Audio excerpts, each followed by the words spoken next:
सभी दोस्तों का स्वागत है एग्ज़ाम दृष्टि आईएएस में।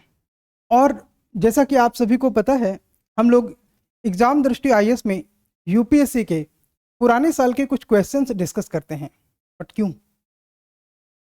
इसलिए क्योंकि जब आप सिलेबस देखते हो तो सिलेबस से आपको वो क्लैरिटी नहीं मिलती है कि एक्चुअल में क्या पढ़ा जाए, किस तरह से पढ़ा जाए, कितनी गहराई में जाया जाए।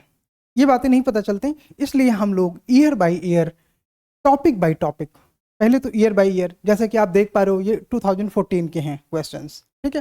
देन टॉपिक बाय टॉपिक, तो अभी हम लोग चूंकि इकोनॉमी पे बात करते हैं, हमारी दूसरी जो फैकल्टीज हैं वो polity and geography, history, science, tech, environment, उन सभी के पीवाईक्यू लेके आएंगे।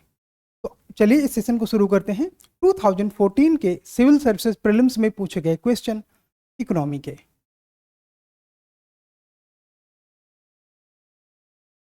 So friends, before I start this session, एक छोटा सा प्रोग्राम हमारा है, इनिशिएटिव है, दैट इज अपने आप में छोटा कहने का मतलब कि आपका टाइम कंज्यूमिंग नहीं है।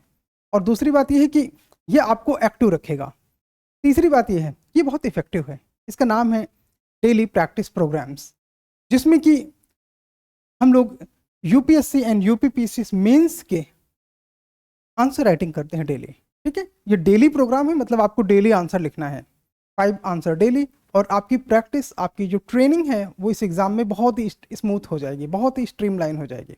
बिना आंसर राइटिंग के आपको पता है how better are you doesn't matter for UPSC, how good you write that certainly matters. कितना अच्छा आप लिखते हैं ये यूपीएससी के लिए मैटर करता है ना। तो इसी के साथ हम क्वेश्चन की सीरीज को आगे बढ़ाते हैं। एंड जैसा कि पहला क्वेश्चन है हमारा, इट इज अबाउट भारत की खाद्य एवं पोषण सुरक्षा के संदर्भ में विभिन्न फसलों की बीज प्रतिस्थापन दर बढ़ाने से भविष्य के खाद्य उत्पादन लक्ष्यों को प्राप्त करने में मदद मिलती है, लेकिन इसके व्यापक कार्यान्वयन में बाधाएं हैं। इसके एग्जीक्यूशन में कुछ बैरियर्स हैं, उन बैरियर्स को कैसे ओवरकम किया जाए, that's the point. Seed replacement rate की बात हो रही है। देखिए जी, क्वेश्चन दोनों मीडियम में अवेलेबल है, आप लोग अपने अपने मीडियम के अनुसार चीजों को देख सकते हैं। बीज प्रतिस्थापन दर में क्या क्या बाधाएं हैं, इनके अधिक कार्यान्वयन में क्या क्या बाधाएं हैं, ये देखना है। एंड फ्रेंड्स, एक बात आप नोट करना कि जैसे कि क्वेश्चन देख के ही पता चलता है कि अगर ये सिर्फ इतना क्वेश्चन लिखा होता तो ये अपने आप में मेंस का क्वेश्चन है। और इसी वजह से यूपीएससी की प्रिपरेशन में बात कही जाती है कि सेपरेटली प्री एंड मेंस के टॉपिक को अलग अलग कैटेगराइज करना अपने आप में बहुत डिफिकल्ट है। And the actual syllabus of UPSC mains is the syllabus of UPSC prelims also. Same ways the questions जो कि यूपीएससी मेंस में पूछे जाते हैं, क्वेश्चंस का नेचर लगभग लगभग वही रहता है प्रीलिम्स में, बट आपसे क्लैरिटी एंड ऑब्जेक्टिविटी चेक करने के लिए यूपीएससी आपको विकल्प देता है और उनमें से कुछ गलत कथन देता है, सो दैट कि आप उन गलतियों को पहचानें और उसे बाहर करें। उसी तरह जब आप ब्यूरोक्रेसी में या पब्लिक सर्विसेज में जाएंगे तो आपको ये अवसर मिलेंगे कि आप गलत एलिमेंट्स को पहचानें और उन्हें समाज से बाहर करें, ठीक है। चलिए देखते हैं कि क्या क्या बाधाएं हैं। तो पहली बाधा कहा जा रहा है कि कोई राष्ट्रीय बीज नीति नहीं है, कोई राष्ट्रीय बीज नीति नहीं है। क्या ये सही है? क्या इंडिया में कोई ऐसी पॉलिसी नहीं है जिसमें कि सीड रिप्लेसमेंट को इंश्योर किया जा सके? तो इसके लिए क्या सीड से रिलेटेड भारत में कोई पॉलिसी है? अब दोस्तों, अगर आप ये बात जानते हो तो और आप आंसर तक पहुंच पा रहे हो तो मेरी हम्बल रिक्वेस्ट आप सभी से है, so please hit the answer. Okay. 2, सब्जियों के गुणवत्तापूर्ण बीजों और बागवानी फसलों की रोपण सामग्री की आपूर्ति में निजी क्षेत्र की बीज कंपनियों की कोई भागीदारी नहीं है। क्या ऐसा है क्या कि प्राइवेट सेक्टर का कोई पार्टिसिपेशन नहीं है? ठीक है, एक और बात चेक करते हैं, फिर बात करेंगे। कम मूल्य और अधिक मात्रा वाली फसलों के मामले में गुणवत्ता वाले बीज के संबंध में मांग और आपूर्ति का अंतर है। डिमांड सप्लाई गैप है क्या? तीनों बातें चेक करते हैं। पहली बात तो ये कि हमारे यहाँ एक पॉलिसी है जो कि नेशनल सीड पॉलिसी है 2002 की, ठीक है। इस तरह से स्टेटमेंट 1 आउट हो जाएगा, यहां से 1 आउट, ठीक है। अब इनमें से कोई आंसर हो सकता है। चलिए सेकंड को चेक करते हैं। सब्जियों की गुणवत्तापूर्ण बीजों और बागवानी फसलों के रोपण सामग्री की आपूर्ति में निजी क्षेत्र की कंपनियों की कोई भागीदारी नहीं है। स्टेटमेंट सिंपल है, आप आसानी से ये बात कह सकते हैं कि नो, इंडिया में प्राइवेट सेक्टर का पार्टिसिपेशन है। And private sector quality seats देने में काफ़ी बड़ा कंट्रीब्यूशन प्ले करते हैं। प्रॉब्लम कहाँ है? प्रॉब्लम इस बात पे है कि जो प्राइवेट सेक्टर की सप्लाई है उसकी या तो कीमत ज़्यादा है, और जहाँ पे कीमत कम है वहाँ पर सप्लाईज कम है। ठीक है, तो ये जो डिमांड सप्लाई का अंतर है ये बात सही है।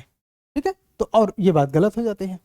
तो आपका आंसर हो जाना चाहिए केवल 3। ठीक है, जो बाधाएं आपको बताना है ना, तो ये बाधाएं इसमें नंबर 3 पे है कि डिमांड और सप्लाई के बीच का गैप है। आइए चेक करते हैं।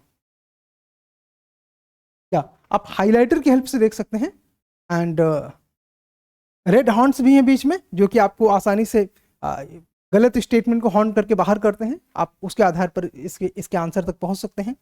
And if you want to read more about this question, आपके लिए यहाँ पे एक एक्सप्लेनेशन भी दिया गया है, आप इसे रीड आउट कर सकते हैं। ठीक है, चलिए नेक्स्ट क्वेश्चन पे आते हैं। निम्नलिखित में से कौन सा संगठन वर्ल्ड इकोनॉमिक आउटलुक निकालता है? अब देखो, अब कुछ काम की बातें देखना पड़ेगा कि देखो, जैसे कि हम अगर ये बात बोले कि आईएमएफ कौन कौन सी रिपोर्ट इशू करता है, या वर्ल्ड बैंक कौन कौन सी रिपोर्ट इशू करता है। ठीक है, वर्ल्ड बैंक। एंड उसी तरह से वर्ल्ड इकोनॉमिक फोरम कौन कौन सी रिपोर्ट्स इशू करता है, तो ये आपको पता होना चाहिए। इकोनॉमी में एक यूएन की कौन सी बॉडी की रिपोर्ट्स इंपॉर्टेंट है, तो वो हमको पता होना चाहिए, यूएनडीपी। ठीक है, इनकी रिपोर्ट्स आपको पता होना चाहिए। बात आती है कि वर्ल्ड इकोनॉमिक आउटलुक कौन इशू करता है। मैं आपको इसमें से कुछ सेकंड्स देता हूं, क्वेश्चन इजी है इसलिए आप लोग इसे जरूर अटेम्प्ट करिए। एंड आई होप कि आपने अब तक आंसर हिट कर दिया है। तो match, IMF world economic outlook issue करता है, इंटरनेशनल मॉनेटरी फंड। ठीक है, आईएमएफ। हाँ, आईएमएफ की वर्ल्ड इकोनॉमिक आउटलुक के बारे में अगर और कोई बात करनी हो तो ये साल में 2 बार आती है। एक बात तो ये आपको पता होनी चाहिए। ठीक है, दूसरी बात, इसमें से जो अपग्रेडेशन है वो भी 2 बार आता है। तो इस तरीके से आईएमएफ हर 3 महीने में कुछ ना कुछ करता रहता है। जैसे कि सबसे पहले अगर रिपोर्ट आती है तो 3 महीने बाद उसमें डेटा अपग्रेड किया जाता है, फिर 3 महीने बाद रिपोर्ट आती है, फिर उसके 3 महीने बाद डेटा अपग्रेड किया जाता है, फिर 3 महीने बाद रिपोर्ट आती है। तो इस तरह से ये प्रक्रिया चलती है। साल में 2 रिपोर्ट और 2 बार उसके डेटा अपडेट किए जाते हैं। ये दोनों बातें आपको पता होना चाहिए। अच्छा, एक और बात कि इस रिपोर्ट के जो मेन कंटेंट है वो क्या होते हैं, क्या ऑब्जेक्टिव है इस रिपोर्ट के, तो ये आपके लिए समझना इंपॉर्टेंट है। इस रिपोर्ट के माध्यम से आईएमएफ ये इंश्योर करने की कोशिश करता है कि दुनिया के लगभग सभी देश जो आईएमएफ के मेंबर हैं उनको उनकी इकोनॉमिक कंडीशन के बारे में बताया जाए। इसमें भारत के बारे में, इवन छोटे से छोटे देश जो आईएमएफ के मेंबर हैं उनकी इकोनॉमिक कंडीशन के बारे में आईएमएफ अपडेट देता है।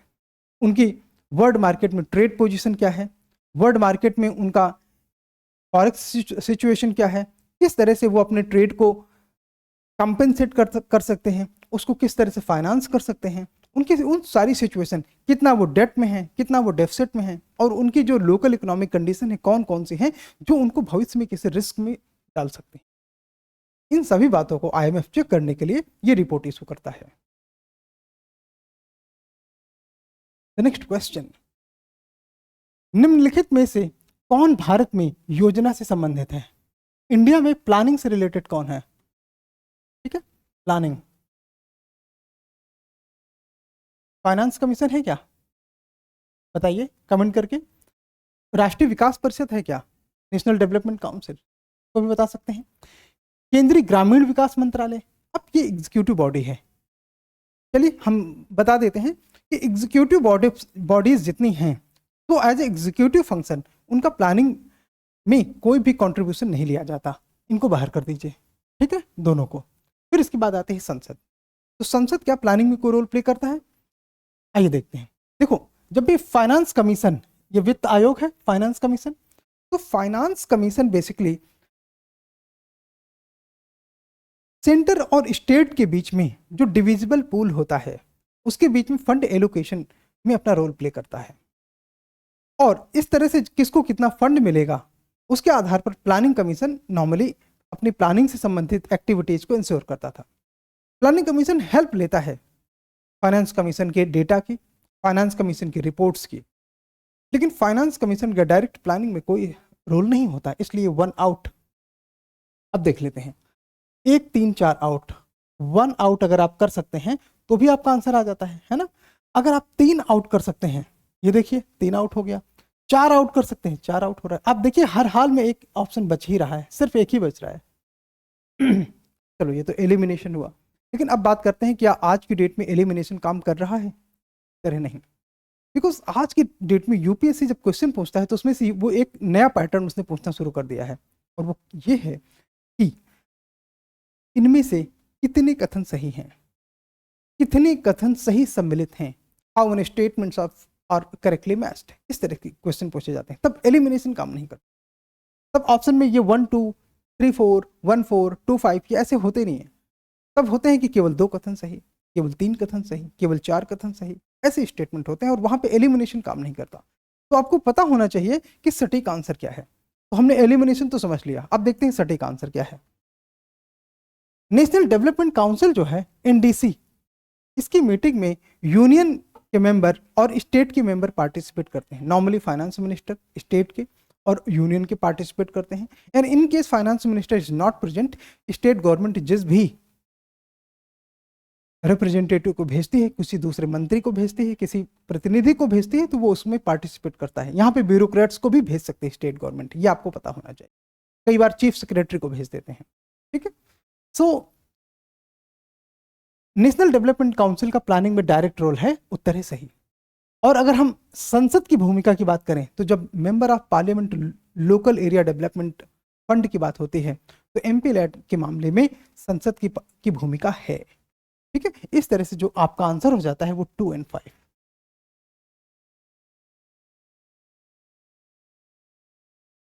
चलिए आप देख सकते हैं 2 और 5। इनकेस आप इसमें से ज्यादा डिटेल्स पढ़ना चाहते हैं, जो बातें हमने करी हैं उसी तरह के कुछ पॉइंट्स यहाँ पे मेंशन हैं, आप उसे पढ़ सकते हैं और नोट्स बना सकते हैं साथ साथ में। देखो मैं एक बात आपको सजेस्ट करूंगा, नोट्स बनाने के अपने एडवांटेज होते हैं। जब भी आप किसी टॉपिक में ब्रीफ नोट्स अपने छोटे छोटे पॉइंटर की हेल्प से बना लेते हो, वो हमेशा के लिए आपके हो जाते हैं। एक छोटा सा रिवीजन जब भी आप एग्जाम के टाइम में देते हो, तो इसके बाद से उसमें जो आपकी एक्यूरेसी का लेवल है वो बढ़ जाता है, और नोट्स बनाने वाले हमेशा फायदे में रहते हैं। अच्छा, कई लोग ऐसा नोट्स बनाते हैं, जो लोग जानते हैं वो लोग हंस भी सकते हैं कि वो लक्ष्मीकांत का नोट्स बनाते हैं तो एक पूरी किताब की तरह 500-800 पेज का नोट्स बना देते हैं। वो अपने आप में वाइज आइडिया नहीं है।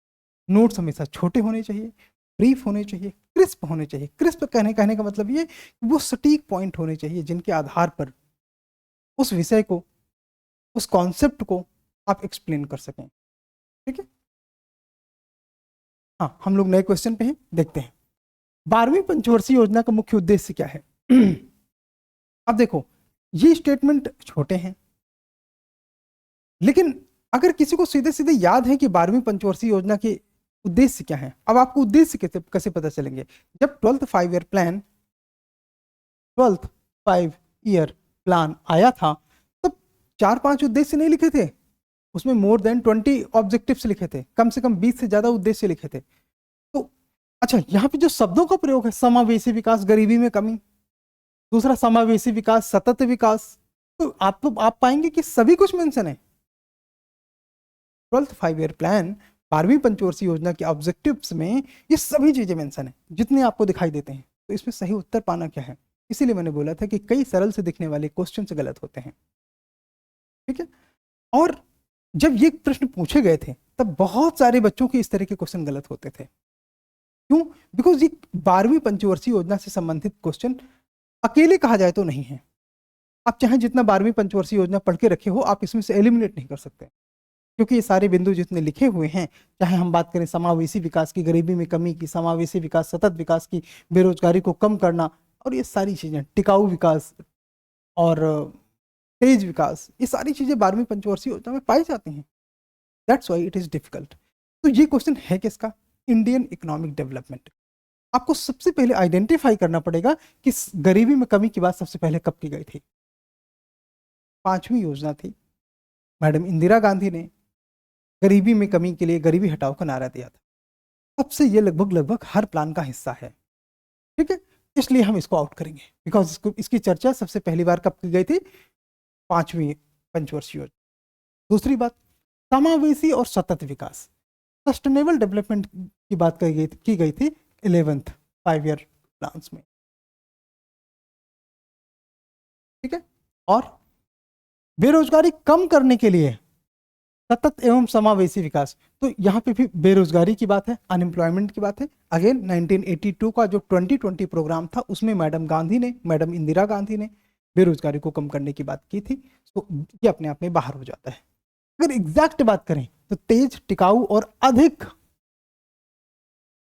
समावेशी विकास की बात की गई थी 12th 5 ईयर प्लान में। 12th 5 ईयर प्लान कब आया? 2012 में। कब तक चला? 2017 तक। ठीक है,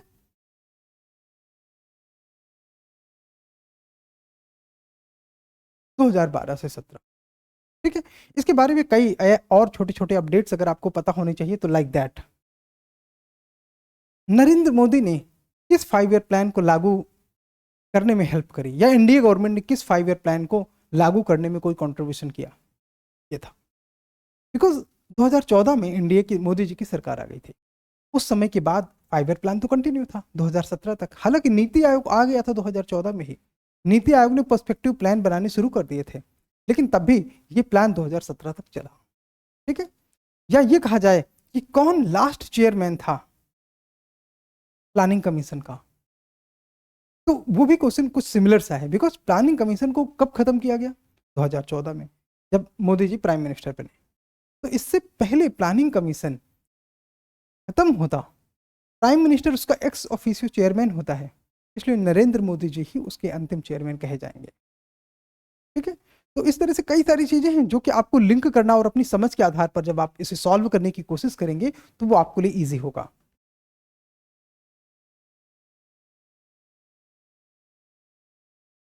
हाँ, नेक्स्ट, यदि किसी अर्थव्यवस्था में ब्याज दर में कमी की जाती है तो इसका क्या प्रभाव पड़ेगा? इस तरह का एक क्वेश्चन यूपीएससी हर साल पूछता है, और अगर 2021 की बात करें या और कई वर्षों की बात करें तो इस तरह के एक से अधिक क्वेश्चन भी पूछे जाते हैं। अब जब बात करी जाए कि ब्याज दर में कमी की बात करी जा रही है, तो ये कौन से ब्याज दर की बात की जा रही है? एक तो ये ब्याज दर हो सकता है लेंडिंग रेट, लोन की दरें, या डिपॉजिट रेट, जमा की दरें। नहीं, ऐसे नहीं समझ में आता। अगर कथन स्पष्ट तौर पे कहता हो कि ये लोन की दरों की बात कर रहा है या जमा की दरों की बात कर रहा है, तो आप उसे आसानी से मार्क कर सकते। दूसरे केसेस में जब भी ब्याज दर लिखा हो तो आप उसे रेपो रेट के सामने लेके जाना, और उसे रेपो रेट मान के क्वेश्चन सॉल्व करने की कोशिश करना, ना तो कंफ्यूजन होगा और ना ही कोई आपको दिक्कत होगी उसके एप्लीकेशन पार्ट को अप्लाई करने में। आइए हम लोग इस बात को चेक करते हैं। पहली बात तो ये कि ब्याज दर को कम करने की बात करी जा रही है। अब हमारे यहाँ बैंकिंग स्ट्रक्चर कैसा है? आरबीआई टॉप पे है, नीचे बैंक है। हम एक बैंक का एग्जांपल ले सकते हैं, पीएनबी का, पंजाब नेशनल बैंक का, और पंजाब नेशनल बैंक के नीचे है जनता। ठीक है, ऐसे ऐसे ये जनता है। ठीक है, अब रेपो रेट वो दर होती है जिस दर पर बैंक आरबीआई से पैसे लेते हैं। ठीक है, अगर रेपो रेट को कम कर दिया जाए तो पंजाब नेशनल बैंक को जो आरबीआई से पैसा हो सस्ता मिलेगा। कम करने की बात है ना, यहाँ पे देखो कम करने की बात है। तो ऐसी कंडीशन पर बैंक को सस्ता लोन मिलेगा तो बैंक और ज्यादा मनी की सप्लाई करेगा। किसको? पीपल को, लोगों के हाथ में ज्यादा पैसे होंगे। अब ये हमको अगर बेसिक इतना पता है तो हम इस क्वेश्चन को इजिली सॉल्व कर सकते हैं। आइए देखते हैं इसका क्या प्रभाव होगा। अर्थव्यवस्था में उपभोग व्यय में कमी, कंजम्पशन एक्सपेंडिचर में कमी, ऐसा क्यों? ठीक है, और चेक करते हैं। सरकार की कर संग्रह में वृद्धि, इसका टैक्स से क्या रिलेशन है? टैक्स तो दो तरीकों से वृद्धि हो सकती है, या तो जीडीपी बढ़े, या टैक्स में कवरेज बढ़े, या सरकार टैक्स को रैशनलाइज करके टैक्स रेट बढ़ाती है। उन कंडीशन में टैक्स कलेक्शन बढ़ता है। तो इससे ये यहाँ पे ना मैच ही नहीं करता, इसे बाहर कर देते हैं।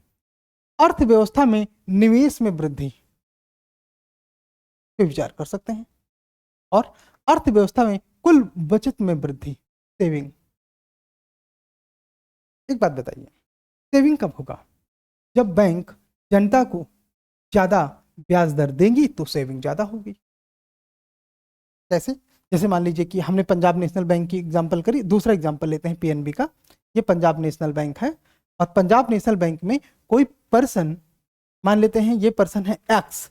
एक्स पैसा कब जमा करेंगे? अगर पंजाब नेशनल बैंक इनको जमा पर अधिक ब्याज दे, ठीक है, लेकिन जब इसे सस्ते में पैसा मिल रहा है आरबीआई से, सस्ती दरों में अगर इसे आरबीआई से पैसा मिल रहा है तो आरबीआई इसे क्यों, सॉरी, जनता इसे क्यों पैसा देगी, वो भी सस्ती दरों पर। तो मतलब ये कि जो बचत है वो घटेगी ना कि बढ़ेगी। क्यों? बिकॉज बैंक जनता का पैसा लेने में इंटरेस्टेड ही नहीं है, उसे सस्ते में पैसा मिल रहा है आरबीआई से, तो बैंक जनता का पैसा लेने में इंटरेस्टेड नहीं है। और ऐसी कंडीशन पर जो बचत है ये घटती है, तो ये बाहर हो जाता है। अब हमारे पास स्टेटमेंट बचे ए और सी। आइए देखते हैं। अर्थव्यवस्था में उपभोग व्यय में कमी क्यों होगी? अगर सस्ते में पैसा पंजाब नेशनल बैंक को मिल रहा है तो वो ज्यादा मनी की सप्लाई जनता के पास करेगी, तो जनता उसे या तो खर्च करेगी या निवेश करेगी। अगर वो जनता एक कॉमन पर्सन है तो वो उसे खर्च ज्यादा करेगी, कोई बिजनेस पर्सन है तो निवेश ज्यादा करेगी। ठीक है, इसलिए स्टेटमेंट सी ज्यादा एक्यूरेट प्रतीत होता है कि अर्थव्यवस्था में निवेश में वृद्धि होगी, बिकॉज तीनों स्टेटमेंट जो बाकी हैं वो गलत हैं। ठीक है, ये ए गलत है, डी गलत है, बी तो गलत ही है। तो ऐसी कंडीशन पर जब मनी की सप्लाई बढ़ेगी तो जो बिजनेस क्लास है वो उस पैसे को अपने निवेश व्यय में यूज करेगा, कंपनीज में लगाएगा, बिजनेस में लगाएगा, उस तरह का जो निवेश है वो बढ़ता है। ठीक है, एक बात याद रखना, आपके द्वारा बैंक में जमा किया गया पैसा बचत है, निवेश नहीं है।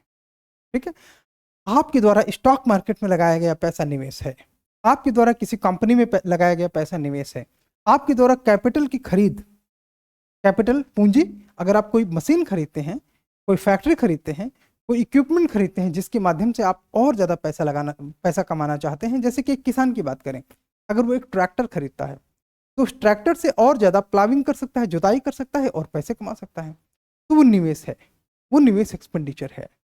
ठीक, उसे बचत नहीं कहेंगे। लेकिन अगर आप बैंक में पैसा रखते हो तो वो निवेश नहीं है, बचत है। अंतर पता चला? तो ठीक, नहीं पता चला तो कमेंट करके पूछो, हम लोग उन चीज़ों को दोबारा डिस्कस करेंगे। The next one, no. आइए अगले प्रश्न की ओर चलते हैं। वेंचर कैपिटल का क्या मतलब है? Venture capital,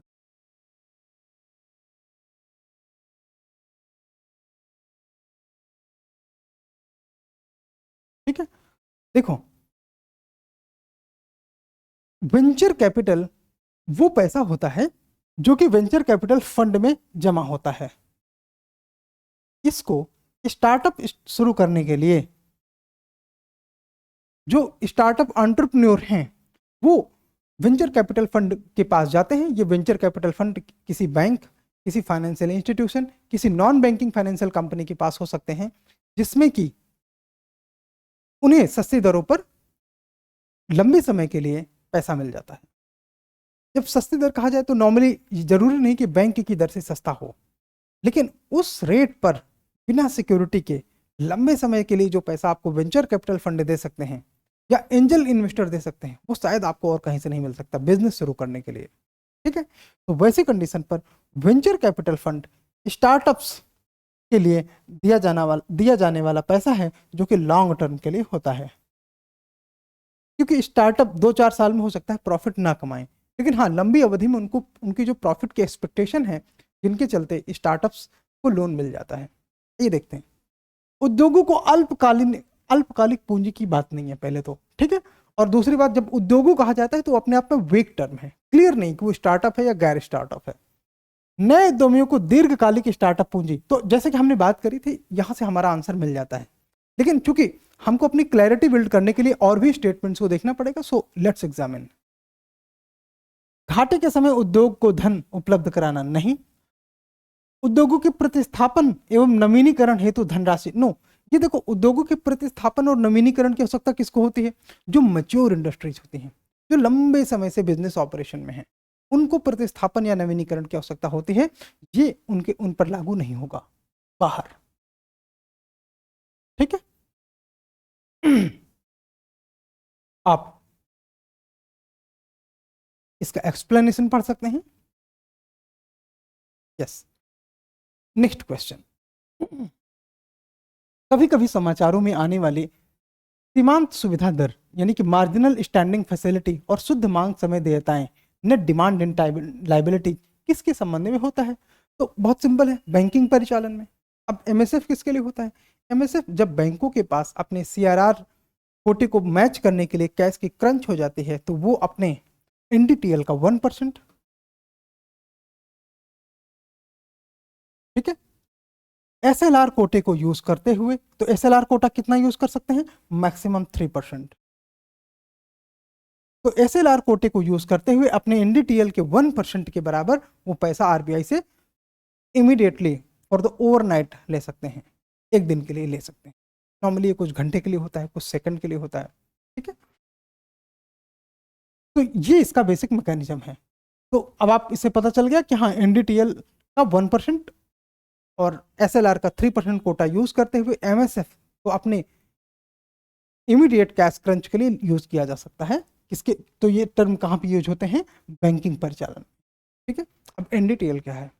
NDTL net demand and time liabilities का मतलब ये है कि जो बैंकों के पास डिमांड यानी कि मांग जमा, टाइम यानी कि सावधि जमा के खातों में जो पैसे होते हैं, उन्हें हर अल्टरनेट शुक्रवार को, और नॉर्मली चोजन शुक्रवार कौन सा होता है? जो 20 तारीख के ठीक पहले आता है, वो वाला फ्राइडे मोस्ट चोजन फ्राइडे होता है। जबकि बैंकिंग अपनी कैलकुलेशन करती है कि उनका नेट डिमांड और टाइम लाइबिलिटीज कितनी है। हम उनको लाइबिलिटीज क्यों बोलते हैं? बिकॉज बैंक को वो पैसा जनता को कभी ना कभी वापस करना है, इसलिए वो बैंक पर क्या है? लाइबिलिटी।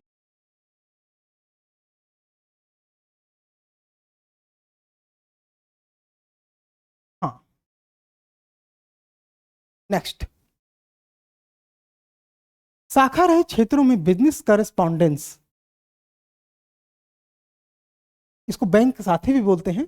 आप बता सकते हैं कि बैंक साथी या बिजनेस करेस्पॉन्डेंस किस स्कीम के तहत प्रमोट किए गए थे? इंपॉर्टेंट है, फिर जानते हैं तो कमेंट करके बताइए, अदरवाइज देखेंगे। शाखा रहित क्षेत्रों में बिजनेस करेस्पॉन्डेंस या बैंक साथी की सेवाओं से लाभार्थियों को क्या क्या सुविधाएं मिल सकती हैं?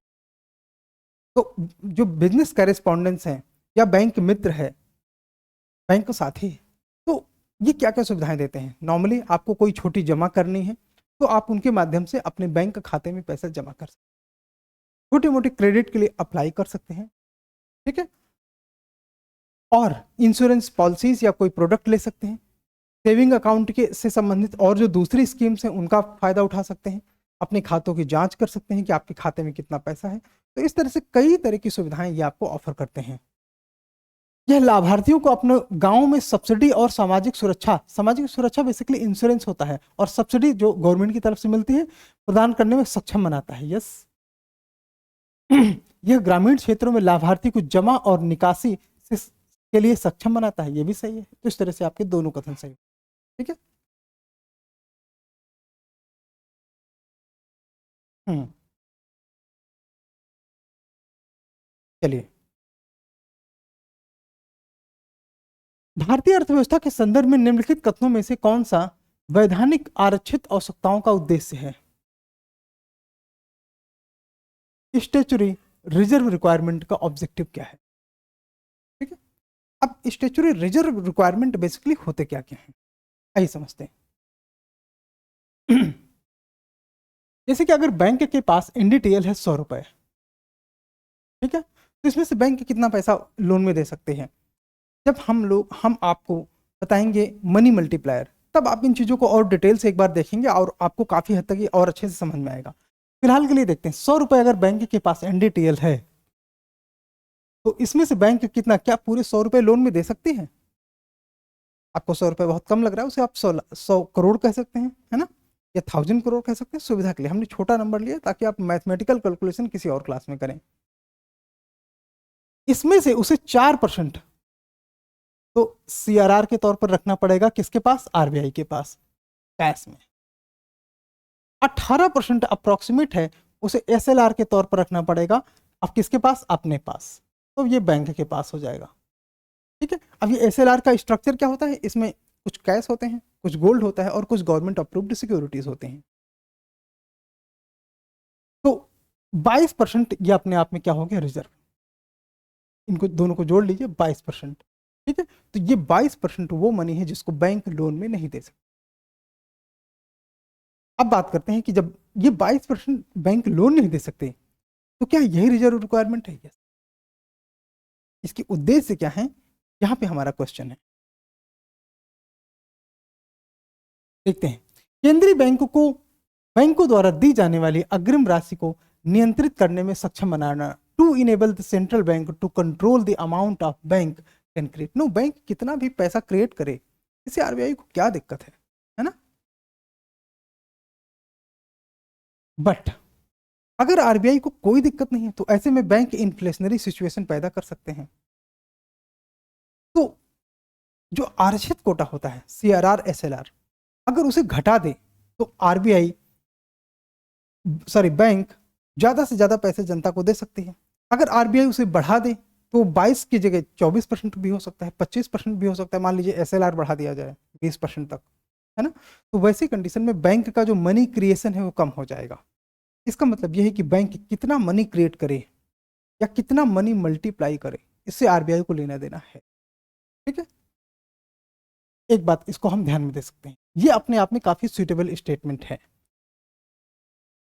बैंकों में लोगों की जमा राशि को सुरक्षित, हाँ सुरक्षित सही है, तरल बनाना सही नहीं है। बिकॉज SLR में पैसा गवर्नमेंट अप्रूव्ड सिक्योरिटीज और गोल्ड दोनों में फिक्स होता है।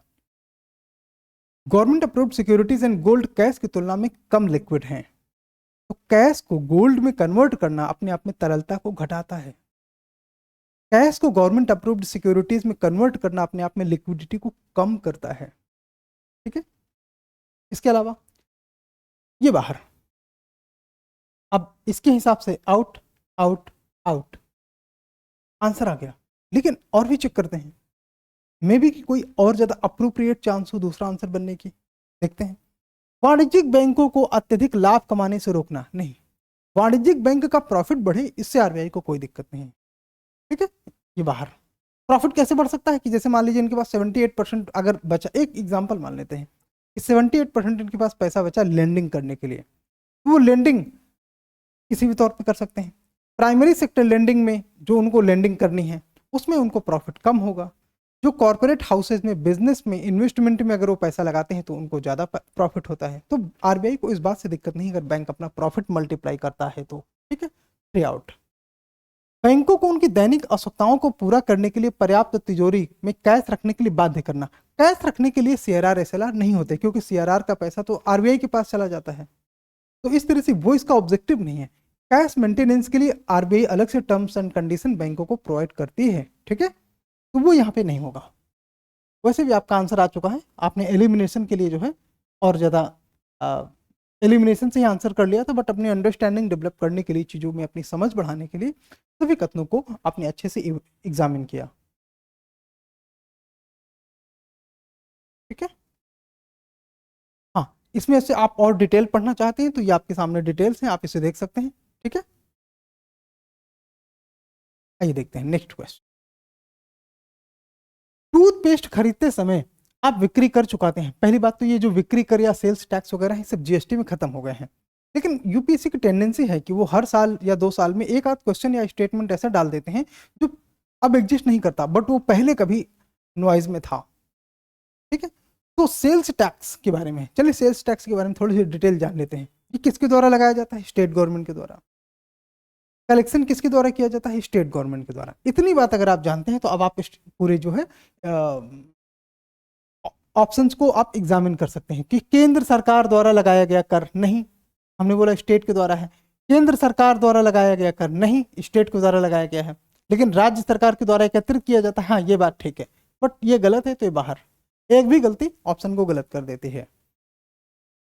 कर राज्य सरकार द्वारा लगाया जाता है लेकिन केंद्र सरकार द्वारा एकत्रित किया जाता है नहीं, राज्य सरकार द्वारा ही एकत्रित किया जाता है। राज्य सरकार द्वारा लगाया और वसूला जाने वाला कर है, ये सही है। ठीक है, तो यह अब SGST का पार्ट है जीएसटी में। चलिए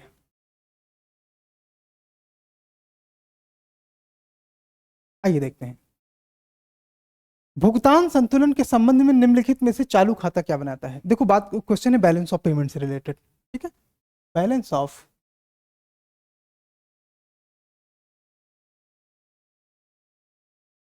पेमेंट, पीओपी में capital account and current account दोनों होते हैं। Current account and capital account, ठीक है। करंट अकाउंट में क्या क्या चीजें होती हैं? तीन बातें याद रखना।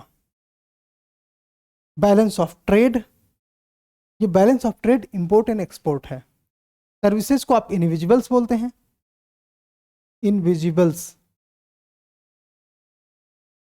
अदृश्य, है ना। इसमें सर्विसेज और ट्रांसफर्स आते हैं। एंड इसके अलावा रेमिटेंसेस, ये रेमिटेंसेस भी इनविजिबल्स हैं। रेमिटेंसेस क्या होते हैं? जैसे प्रियंका चोपड़ा एलए में रहती है, वो एलए से अपने कुछ पैसे को अपनी मम्मी के देखभाल के लिए भेजती है, तो वो रेमिटेंसेस हैं, बिकॉज वो मम्मी उसको पैसे को वापस करने के लिए बाध्य नहीं है, ठीक है। एंड सर्विसेज क्या होती है? जैसे कि मान लीजिए अमेरिकन शायद ताजमहल घूमने गए, या सरदार पटेल की स्टैचू घूमने गए, ठीक है, या और भी कोई भारत में टूरिस्ट प्लेस में घूमने गए, तो ये भारत की सर्विस का अमेरिका को एक्सपोर्ट कहा जाता है। मान लेते हैं केनिया का कोई नागरिक भारत में शिक्षा ले रहा है, तो ये हमारा एजुकेशन का एक्सपोर्ट हो रहा है। मान लेते हैं कि कोई पाकिस्तान से आता है, भारत में कार्डियक सर्जरी कराता है एम्स में, तो ये हमारा हेल्थ सेक्टर का एक्सपोर्ट कहा जाता है। समझ में आया? बैलेंस ऑफ ट्रेड में मैंने आपको बता दिया, मर्केंटाइज ट्रेड की बात होती है, जिसमें कि जो इंपोर्ट या एक्सपोर्ट होते हैं उसके बारे में हम इसमें क्लैरिटी बिल्ड करते हैं। चलिए अब हम इसको देखेंगे, हमें पता चल जाएगा कि बीओपी में चालू खाते के अंतर्गत क्या क्या आता है, मतलब करंट अकाउंट में क्या क्या आता है, ठीक है। व्यापार संतुलन यानी कि बैलेंस ऑफ ट्रेड, यस। विदेशी संपत्ति, देखो संपत्तियां एसेट होती हैं, और एसेट की जो कैलकुलेशन है, चाहे एसेट घटे या बढ़े, वो कैपिटल में होती हैं, ठीक है, यानी कि पूंजी खाते में होती हैं। ये बाहर देखते हैं, 2 से कितना काम हो गया, ये बाहर हो गया, ये बाहर। इनविजिबल्स, तो इनविजिबल्स जैसे आप, मैंने बताया कि ये इनविजिबल्स अपने आप में सर्विसेज होते हैं और ट्रांसफर्स होते हैं, जैसे कि रेमिटेंस उसका एक एग्जांपल है। ये सारी चीजें हाँ इसका पार्ट है, तो ये 1 और 3 करेक्ट हो जाता है। चौथे को देख लेते हैं, आपका आंसर तो आ चुका है।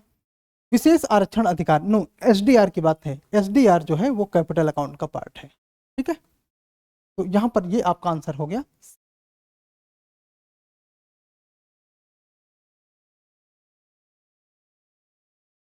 हाँ, नेक्स्ट क्वेश्चन। केंद्रीय बजट के संदर्भ में निम्नलिखित में से कौन सा से गैर योजनागत व्यय के अंतर्गत आते हैं? देखो पहले ना प्लान्ड और नॉन प्लान्ड एक्सपेंडिचर टाइप के 2 क्लासिफिकेशन होते थे, आजकल एग्जिस्ट नहीं करता। इसकी जगह पे क्या आया है, कमेंट करके बताइए अगर आप जानते हैं तो। चलिए हम समय बचाते हुए चीजों को एक्सप्लेन करेंगे। अब इसकी जगह आया है core schemes, core of the core schemes and other schemes, ठीक है, कोर ऑफ द कोर। ये चीजें अब आ गई। पहले क्या होता था, प्लान्ड एक्सपेंडिचर। नॉर्मली प्लान्ड के तहत कौन सी चीजें होती थी, जैसे कि कैपिटल एक्सपेंडिचर। कैपिटल एक्सपेंडिचर में या तो हम एसेट क्रिएट करते हैं, संपत्तियां या तो क्रिएट करते हैं, या तो बढ़ाते हैं या घटाते हैं, या लाइबिलिटीज बढ़ाते हैं या घटाते हैं, वो अपने आप में कैपिटल एक्सपेंडिचर होता था। इसने क्वेश्चन क्या पूछा, non planned expenditure. Non plan expenditure, ठीक है। तो non plan expenditure basically revenue expenditure होते हैं, राजस्व व्यय होते हैं। देख लेते हैं राजस्व व्यय कौन कौन से हैं। रक्षा व्यय राजस्व व्यय है, ब्याज का भुगतान हाँ राजस्व व्यय है, वेतन पेंशन सब्सिडी, ये सभी के सभी रेवेन्यू एक्सपेंडिचर है। क्यों, इनमें कोई कैपिटल क्रिएट नहीं होती, ये गवर्नमेंट के ऊपर एक तरीके से कंपल्सन है कि वो इनको खर्च करते ही करते हैं, अगर वो इनको प्लान आउट कर चुकी है, ठीक है। ये सभी के सभी रेवेन्यू एक्सपेंडिचर है, तो सी आपका सही आंसर होना चाहिए।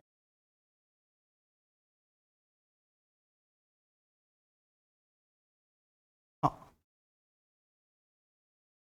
चलिए, तो 2014 के इकोनॉमी के क्वेश्चन समाप्त होते हैं।